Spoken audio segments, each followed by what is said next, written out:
শিক্ষার্থীবৃন্দু, আসসালামু আলাইকুম। আশা করি তোমরা সবাই ভালো আছো। আমি আজকে তোমাদের নবম শ্রেণীর বিষয় গণিত বৃত্তের চাপ সম্পর্কিত উপপাদ্য নিয়ে আলোচনা করব। এই পাঠ শেষে আমরা বৃত্তের চাপ কি বলতে পারবো, বিভিন্ন প্রকার বৃত্তের চাপের বর্ণনা দিতে পারবো এবং বৃত্তের চাপ সম্পর্কিত উপপাদ্যগুলো প্রমাণ ও প্রয়োগ করতে পারব। প্রথমে আমরা দেখব বৃত্তচাপ কি। বৃত্তচাপ কি?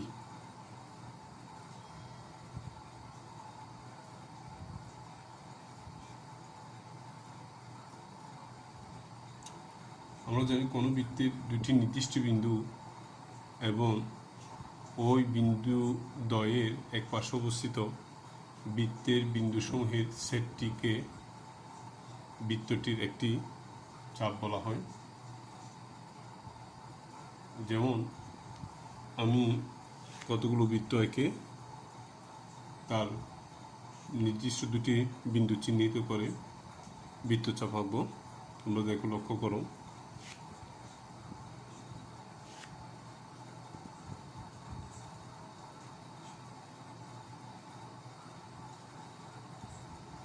এখানে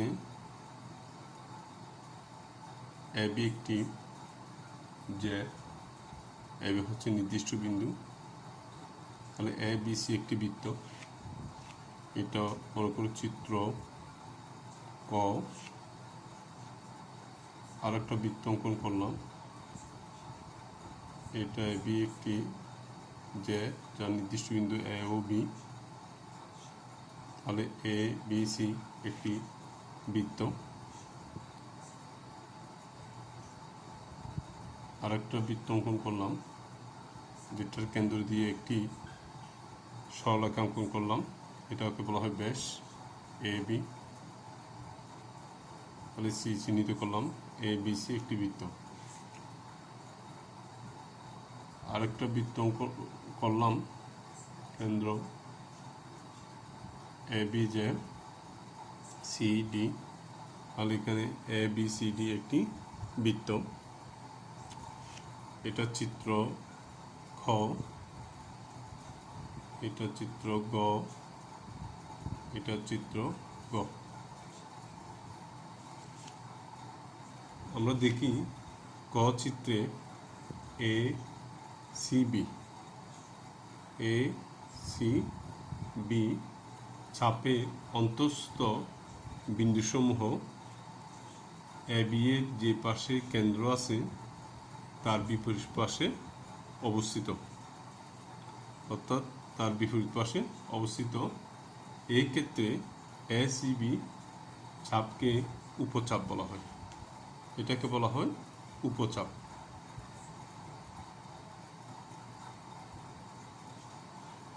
আবার বলি, ক চিত্রে এ সি বি চাপের অন্তঃস্থ বিন্দুসমূহ এ বি এর যে পাশে কেন্দ্র আছে তার বিপরীত পাশে অবস্থিত,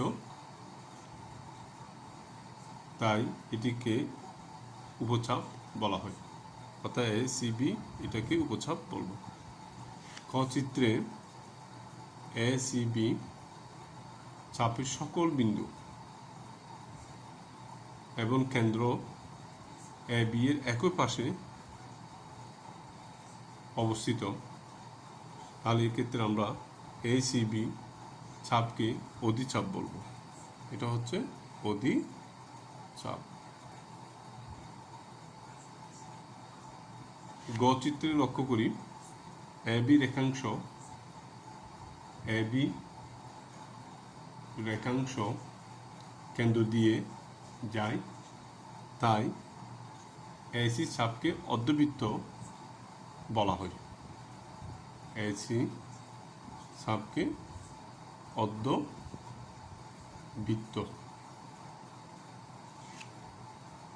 গ চিত্রে আমরা দেখি এ সি বি চাপ ও এডিবি চাপ উভয়ে প্রান্তবিন্দু এবি এবং সি ও ডি বিন্দু এবির উভয় পাশে অবস্থিত, অর্থাৎ সি দিকে ডি এ বিন্দুতে অবস্থিত।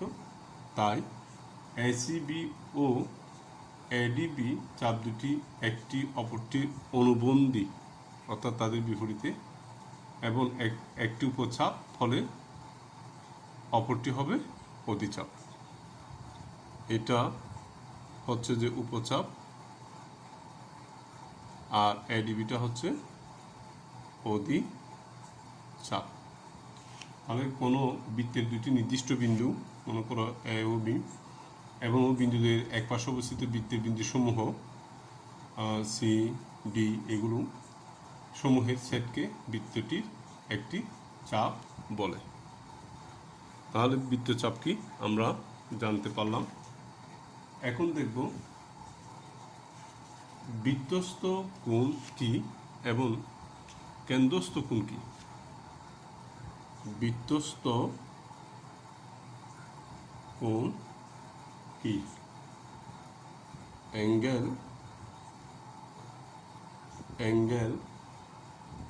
In a circle.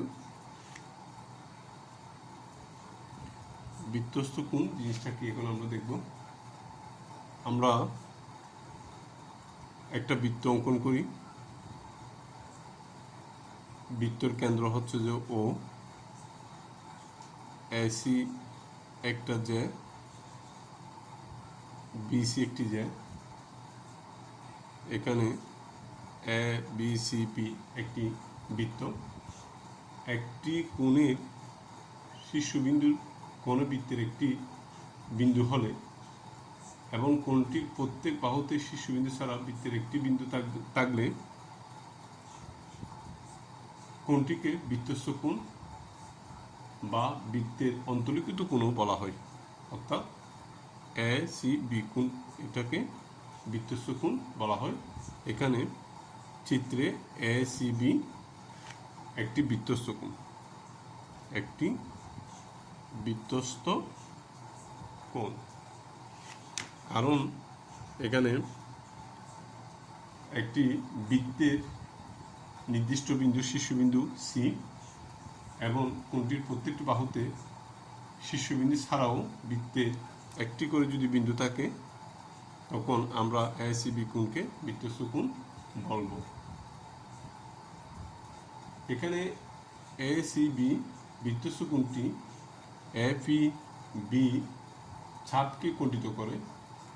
তাহলে এখানে এসিবি এফিবি চাপের উপর দণ্ডায়মান, এটার উপর দণ্ডায়মান, এবং এসিবি চাপে অন্তর্লিখিত একটি বৃত্তস্থ কোণ। সেজন্য এপিবি ও এসিবি কোণদ্বয় একে অপরের অনুবন্ধী চাপ। এরপর আমরা দেখব কেন্দ্রস্থ কোণ কি। কেন্দ্রস্থ কোণ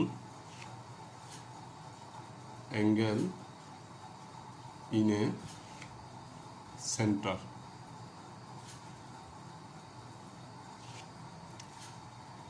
আমরা প্রথমে একটা বৃত্ত অঙ্কন করি। বৃত্তের কেন্দ্র হচ্ছে ও থেকে এবি ব্যাসার্ধ এবং ওবি একটা ব্যাসার্ধ অঙ্কন করি। এখানে এ ও বি কোণটা হচ্ছে যে কেন্দ্রস্থ কোণ, অর্থাৎ সংজ্ঞাটা আমরা ব্যবহার দিতে পারি। একটি কোণের শীর্ষবিন্দু ঘনবৃত্তের কেন্দ্রে অবস্থিত হলে কোণটিকে ওই বৃত্তের একটি কেন্দ্রস্থ কোণ বলা হয়। এখানে এ ও বি একটি কেন্দ্রস্থ কোণ। কেন্দ্রস্থ কোণ মূলত কেন্দ্রকে আবদ্ধ করে যে কোণ সৃষ্টি হয় তাকে কেন্দ্রস্থ কোণ বলা হয়ে থাকে। তাহলে প্রিয় শিক্ষার্থীবৃন্দু, আশা করি তোমরা বৃত্তচাপ কি, উপচাপ, অধিচাপ, অর্ধবৃত্ত চাপ, বৃত্তস্থ কোণ এবং কেন্দ্রস্থ কোণ কি সে সম্পর্কে জানতে পেরেছ। আমি আজ তোমাদের অষ্টম অধ্যায়ের উপপাদ্য বৃত্তের একের চাপের উপর দণ্ডায়মান কেন্দ্রস্থ কোণ বৃত্তস্থ কোণের দ্বিগুণ নিয়ে আলোচনা করব। তোমরা একটু লক্ষ্য করো, অর্থাৎ আমরা প্রমাণ করব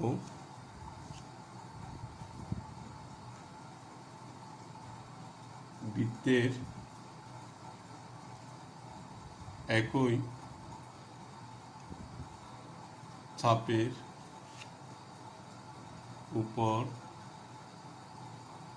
দণ্ডায়মান কেন্দ্রস্থ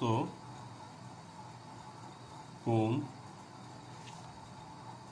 বৃত্তস্থ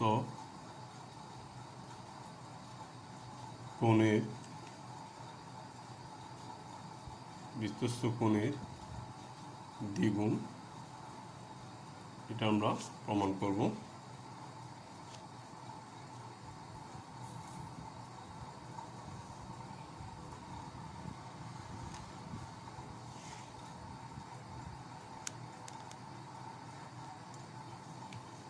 প্রথমে আমরা একটা বৃত্ত অঙ্কন করি। বৃত্তের কেন্দ্র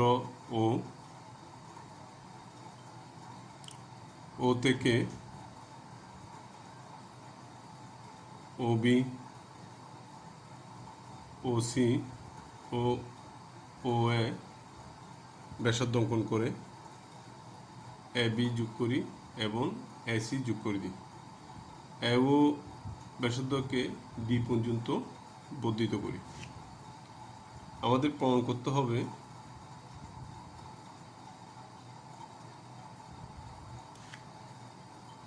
BO C কোণ সমান 2 × BA C কোণ।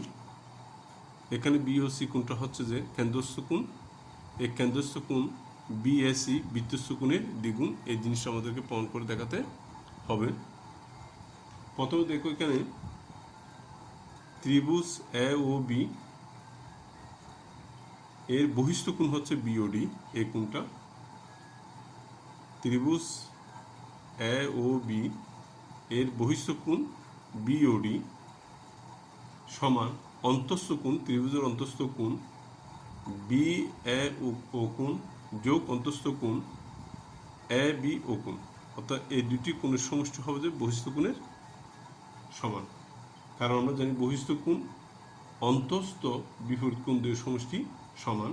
তাহলে আমরা লিখতে পারি প্রমাণটা, ত্রিভুজ AOB এ বহিস্থ কোণ BOD সমান অন্তঃস্থ বিপরীত কোণ দুই সমষ্টি সমান, অর্থাৎ BAO যোগ ABO।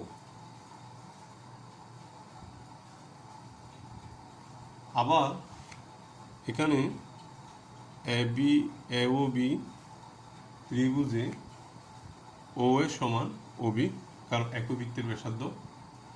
OA সমান OB, একই বৃত্তের ব্যাসার্ধ বলে একই বৃত্তের ব্যাসার্ধ। সুতরাং BAO কোণ সমান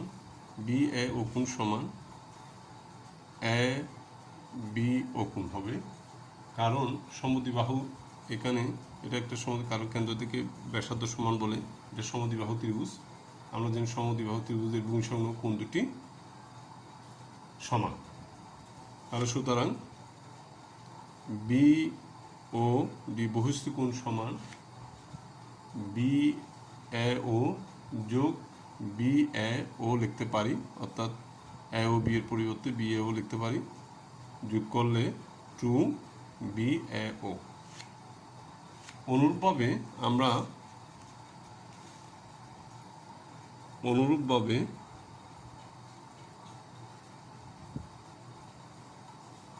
আমরা পাই এওসি ত্রিভুজে বহিস্থ কোণ সিওডি সমান 2 ইন্টু CAO। এটা হচ্ছে 1 নম্বর সমীকরণ, এটা হচ্ছে 2 নম্বর সমীকরণ। এখন 1 নং 2 নং সমীকরণ যোগ করে পাই, এখন 1 নং 2 নং সমীকরণ যোগ করে পাই BOD কোণ যোগ COD কোণ সমান 2BAO কোণ যোগ 2CAO কোণ। তাহলে একটা জিনিস দেখো, BOD কোণ COD কোণ মিলে কি হবে BOC কোণ, যেটা হচ্ছে কেন্দ্রস্থ কোণ। এখান থেকে 2 কমন নিলে BAO যোগ CAO যোগ থাকবে, তাহলে BOC কোণ সমান এখানে BAO আর CAO মিলে হবে যে BAC কোণ, BAC কোণ। তাহলে কেন্দ্রস্থ কোণ বৃত্তস্থ কোণের দ্বিগুণ, সেটা প্রমাণ করা গেল। প্রিয় শিক্ষার্থীবৃন্দু, আশা করি তোমরা উপপাদ্যটি বুঝতে পেরেছো। বাসায় বেশি করে প্র্যাকটিস করবা। আগামী ক্লাসে আবার দেখা হবে। তোমরা সবাই ভালো থেকো। আল্লাহ হাফেজ।